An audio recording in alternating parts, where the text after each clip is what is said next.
কি নাম ঠাকুমা তোমার? হ্যাঁ, তাপসী ধারা। কোথায় বাড়ি? কোনায়। ও, তো অত দূর থেকে আসো? না না, দক্ষিণ ঝাপড়দা। দক্ষিণ ঝাপড়া থেকে আসো? তা হ্যাঁ। এখানে কি করো? এই সব বিক্রি করি। এইসব সবজি বিক্রি করো? হ্যাঁ ও, কতক্ষণ থাকো এখানে? হ্যাঁ, 12টা করে থাকি। 12টা পর্যন্ত থাকো? হ্যাঁ। ও, আর সকালবেলা কখন আসো? 8টার সময়। 8টার সময় আসো। আর রান্না বান্না কে করে বাড়িতে? আমি ভোগ চেয়ে খাই।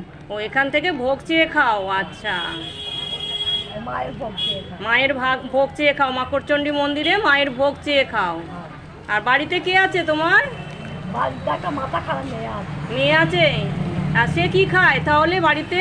তাকে রান্না করে, তাকে চাল তাকে- কিনে দিতে হয়। আচ্ছা, তাকে রান্না করে দিয়ে আসো, তাই তো? ও, তোমার বাড়ি কোথা মা? আমার বাড়ি সলপে। ও সব। হুম হুম হুম। ঠিক আছে, ভালো আছো তো? হ্যাঁ। আচ্ছা।